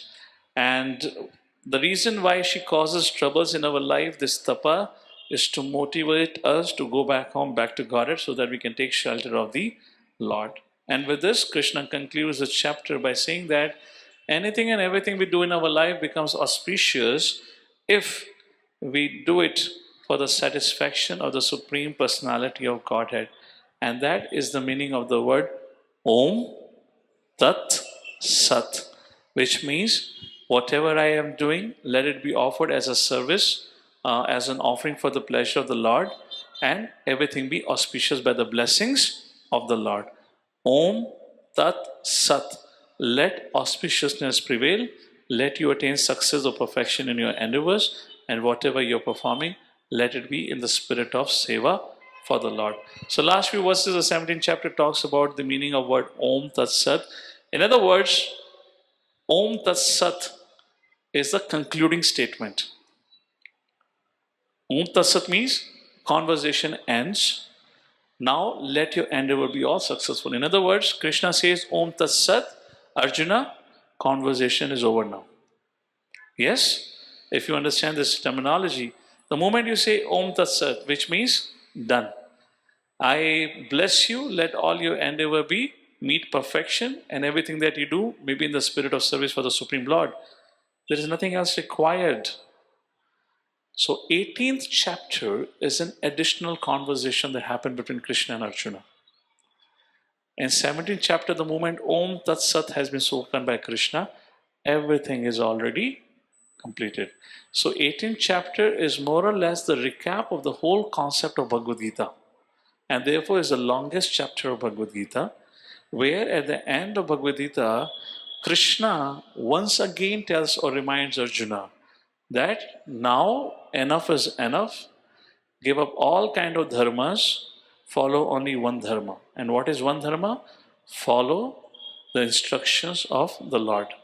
Arjuna, Yudhasva Vigata Jara, get up and perform your duty. Like that, the 18th chapter ends, which we'll see next time when we meet to conclude our discussion. It's one of the longest chapters, so I'll see how I can adjust in one session, but we'll do it. Krishna concludes the 17th chapter, 20th verse, with the following verse, and he says, Ashradhaya hutam dattam tapastaptam kratam chayat असत इति उच्यते पाथा न च तत्प्रत्यनो इह. Krishna concludes, anything done as sacrifice, charity, or penance without faith in the Supreme, O son of Pratha, is impermanent.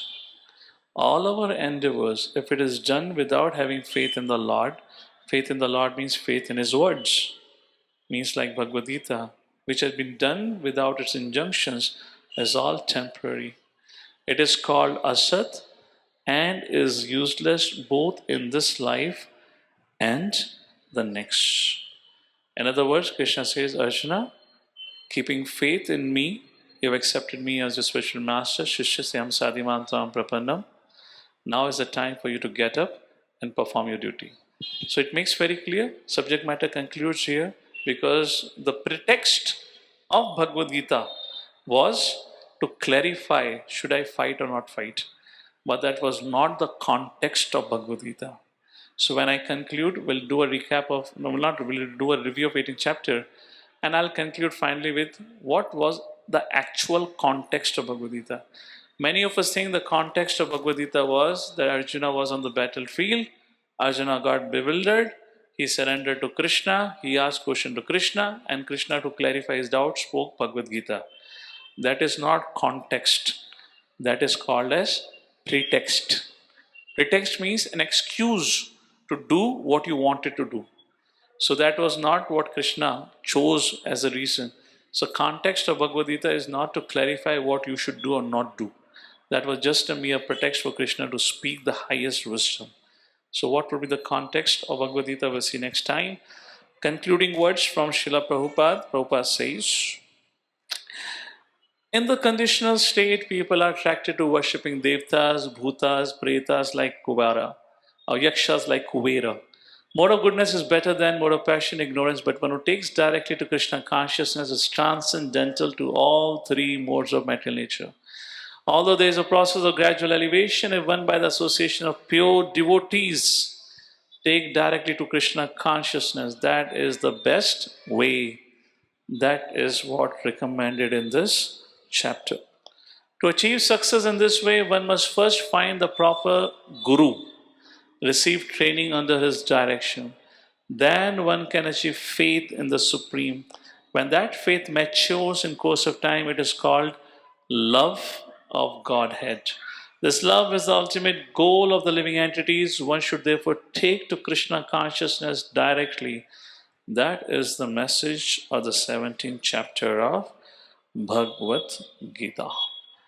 Here we conclude. Next time we meet the chapter 18, titled Art of Perfection.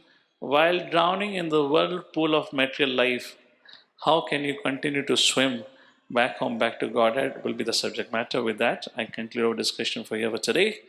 Thank you for your kind attention. Jagat Guru Srila Prabhupada Ki. Any questions, any comments, any clarification? Yes, the mic over here, please. Hare Krishna Prabhuji. So I have a doubt. Can we increase the volume? It's too feeble. Yeah, go ahead. Yeah, so I have this doubt between the modes of material nature, like the goodness and the pure goodness. So Pure goodness is beyond the modes of material nature. Pure goodness means when we are directly engaged performing actions for the pleasure of the Lord. When it has been done for the pleasure of the Lord, these are called transcendental. so They are that not, also comes under goodness, right? no, they are not contaminated. Therefore, for food, what does Krishna say? Yajna shishta shanha shanto muchanti sarva kilbishaha bhunjate tu agham papa pachanti atma karanat. Yajna shishta shanha shanto. Even vegetarian diet is contaminated because of goodness, passion, ignorance. This contamination from the food can be removed if it has been offered, that food has been offered in sacrifice to Yajna Purush. Before eating, if you offer to the Lord, then this contamination of Sattvagun, Rajagun, Tamagun is removed. And then when you accept that food, which is called as prasad, then it cultivates pure goodness. That is Shuddha Sattva. So therefore, even vegetarian diet, according to Krishna's verdict in 3rd chapter, 13th verse, is sinful. Unless it has been offered as bhoga to the Lord and accepted as prasadam. So therefore, anything which is done in relationship to the Lord, we can do things in relationship to the Lord when we have got training in how to, deal with the Lord. Therefore, Prabhupada says, first you have to have a guru who teaches you, and through that teaching you build your faith. And when you have a faith, now your life can function according to the instructions as Krishna have taught in Bhagavad Gita. Then anything and everything we do will be free from the contamination of mode of goodness, passion, ignorance. Mode of goodness, passion, ignorance are like a gold chain, a silver chain, and an iron chain. Chain is a chain. How does it matter? You are tied up with a gold chain, silver chain, or bronze iron chain. For a second, you may be happy. Oh, I am better situated than him. At least I have a gold chain. But one who is free from the chain would laugh at you.